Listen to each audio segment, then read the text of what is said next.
Survivors of the Titanic tell no greater story of heroism than that of Thomas Andrews, Titanic's chief designer. Witnesses say he was last seen throwing deck chairs into the Atlantic in a desperate bid to save lives. But who was the real man who built the Titanic? The man the world has come to cherish. Eliza Peary raised 4 sons and 1 daughter. One of those sons went on to become Prime Minister of Northern Ireland, another went on to be Lord Chief Justice, and another was Thomas Andrews, chief designer of the Titanic. They were raised here in Ardara in Cumber, only minutes away from the family's linen factory and surrounding workers' cottages. Thomas Andrews broke the family tradition in the linen industry by following his uncle, Lord Peary, into shipbuilding. One worker at Harland & Wolff was a young man who would be forever linked to the Titanic. Thomas Andrews. Thomas Andrews was a well-connected young man. His uncle was Lord Peary, who was, in effect, the owner of Harland & Wolff. Andrews was an apprentice at first and worked his way through various departments and got a taste for the whole shipbuilding industry. Soon, Thomas was a rising star, and his uncle put him in charge of the design of new ocean liners.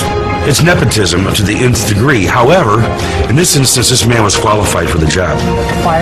Everybody loved Thomas Andrews. They called him Tommy. He was a very personable man. He would walk around in the shipyard, he would talk to the workers, and he would actually listen to them and try to do something for them. Ship design had caught his imagination, and under the direction of Lord Peary, Thomas Andrews had become a formidable shipbuilder. Thomas Andrews' passion for shipbuilding was soon matched by his love for Helen Riley Barbour, the daughter of another linen factory dynasty. Within a year, this wealthy couple were married and moved to this family home in South Belfast, still here today. 2 years after their wedding, they had a baby daughter, Elba. However, little did either know that very soon their happy world would come to an end, shattered by Titanic and Thomas's loss. Once he realized that the ship was doomed, Thomas Andrews met his fate bravely, giving up his own life to save other men's wives and children. That night, his own wife, Helen, or Nellie, slept oblivious to the horror unfolding in the icy Atlantic. Nellie was heartbroken, but chose not to focus on her own grief, but on the grief of others. I think she was totally devastated. She was so very fond of Tommy's parents. She described them as being her second mother and her second father, and she was just trying to console them when she herself must have been devastated.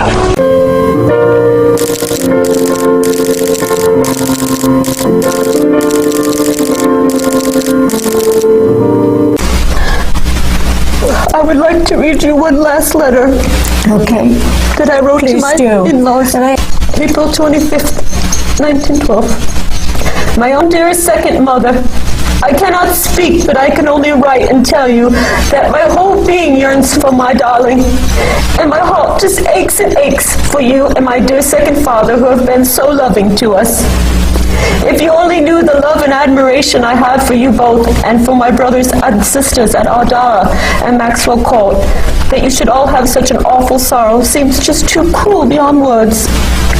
Your mutual love and devotion for each other richly deserved, that you should all be spared to each other for many, many years.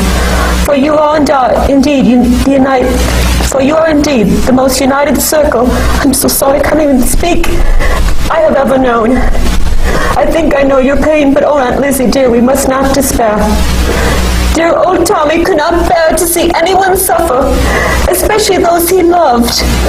His dear big heart was so tender to all who were in any trouble, and now that he cannot come back to us, let us cling the closer to each other and the little sweetheart baby girl he has left us.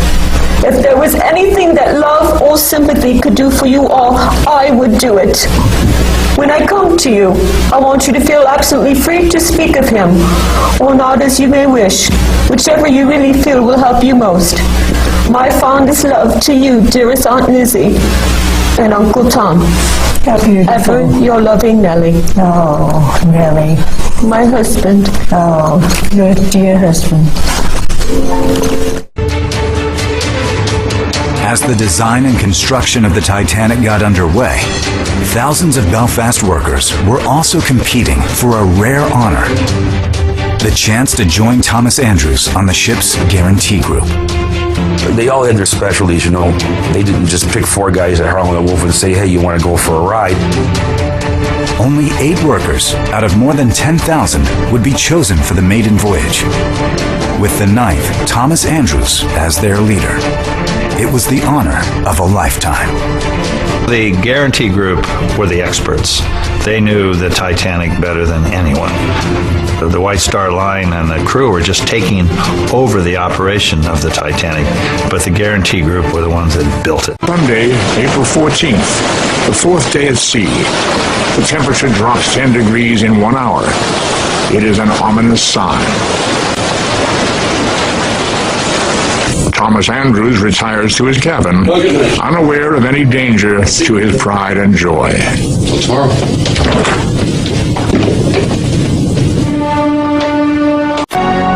Titanic's chief designer, Thomas Andrews, spends his Sunday reviewing the ship's plans and inspecting the vessel for any subtle imperfections.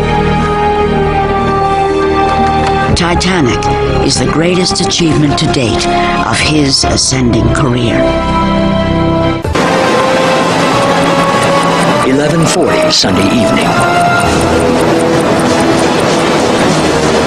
Lookouts high in the crow's nest spot an iceberg looming in the haze.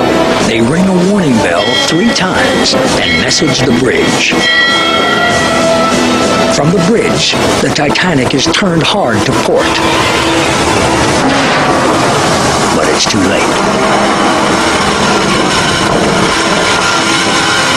Captain Smith dispatches one of the ship's builders, Thomas Andrews, to assess the damage.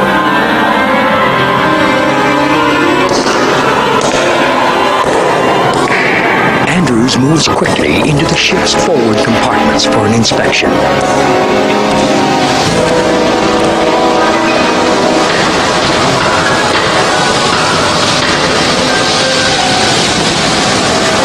What he sees is devastating.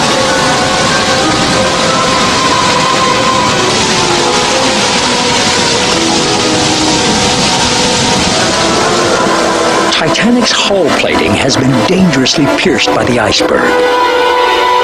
While the ship was designed to survive some flooding, Andrews finds damage in the first 6 compartments.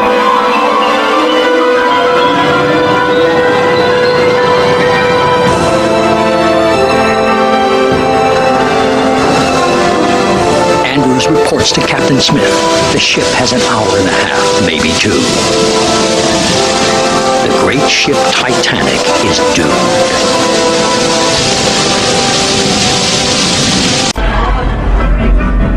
Recognizing the fatal damage to Titanic, designer Thomas Andrews calmly works to prepare the passengers for the lifeboats.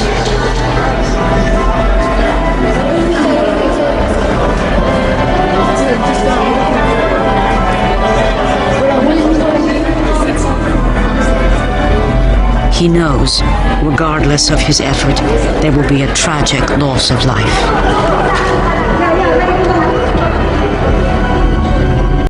She left us with something we would willingly forget forever. Something which it is not well to let the imagination dwell on. The cries of many hundreds of our fellow passengers struggling in the ice-cold water. A cry that called to the heavens for the very injustice of its own existence. A cry that clamored for its own destruction.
into the freezing 28-degree water.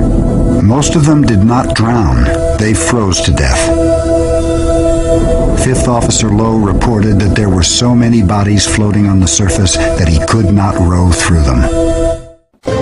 As survivors told their stories, they began to shed light on the leader of the Guarantee Group, Thomas Andrews. Thomas Andrews was, trying to assist in getting life jackets out. For his testimony that he told one woman, here's your life jacket, take it and go. He didn't heed his own advice. Thomas Andrews was seen in the first-class smoking room towards the end. He was standing beside a big painting that was above the fireplace, and he was staring out into the distance. He gave up his life. He didn't even bother to put on a life jacket. He didn't even bother to go up to the boat deck. He was last seen admiring his ship and went down with her. And the rest of the Guarantee Group? Artie Frost and William Parr were last seen in the ship's engine room, likely fighting to keep the lights on so more passengers could escape. The Guarantee Group, I'm sure, were very involved in the final moments of the Titanic because they were the ones that truly understood what had happened to the ship and were trying to do their best to save her. They were never seen again. None of the Guarantee Group survived. None of them. The fact that none of their bodies were ever found, that there really aren't accounts, indicates that they didn't really make any attempt to get into lifeboats or save themselves. It doesn't appear that any of them even tried.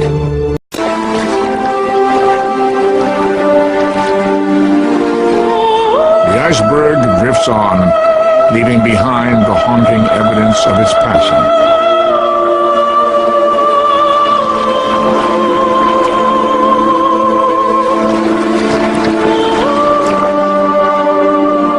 Thomas Andrews thought he'd realized the dream, but on this terrible night the dream dies, and so does the dreamer.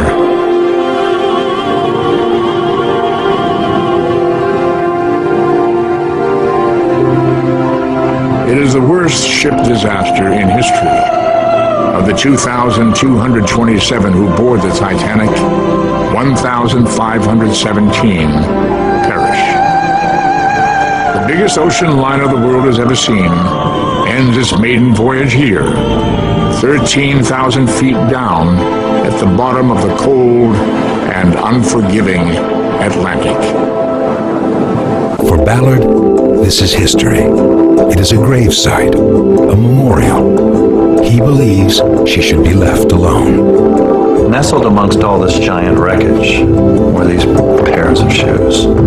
And they just hit you right in the stomach. I'll never forget, the most powerful images I ever see from the Titanic are the shoes. That's the human element. And the most powerful of all images were what looked like a mother's shoes and daughter's shoes. We don't really know. But a large shoe with smaller shoes.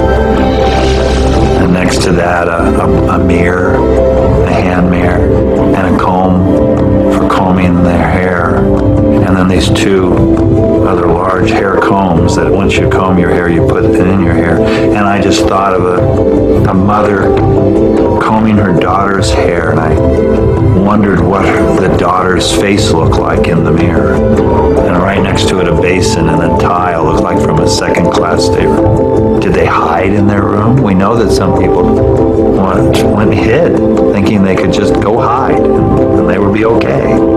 Did they go down in their stateroom and then the ship tore up? And that to me is what you got to see.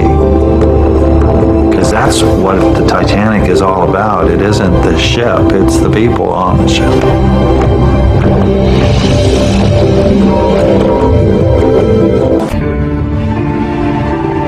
For the Guarantee Group, and for over 1,000 others who died on the Titanic, this ship is their grave. Every inch is sacred ground. Every artifact, a memorial.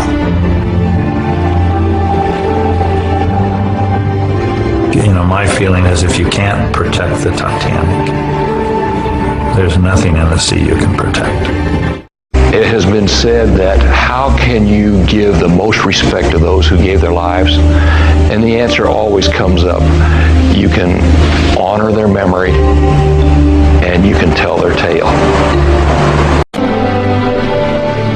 Like Gettysburg or Arlington Cemetery, Titanic is yet another graveyard that has become a cultural marker, a chilling reminder of the tests of courage that these landmarks represent. We find a lesson to be learned from the great ship and from the more than 2,000 passengers who lived and died aboard her. When the Titanic sinks, that's a disaster. But when the Titanic sinks and takes 1,500 people with her, that's a tragedy. And it strikes home to every one of us because we realize they weren't all that different than we are. In an age when we are bombarded by images of death and disaster every day, Titanic continues to remind us that behind each headline is a human face with a story to be told and a life to be remembered.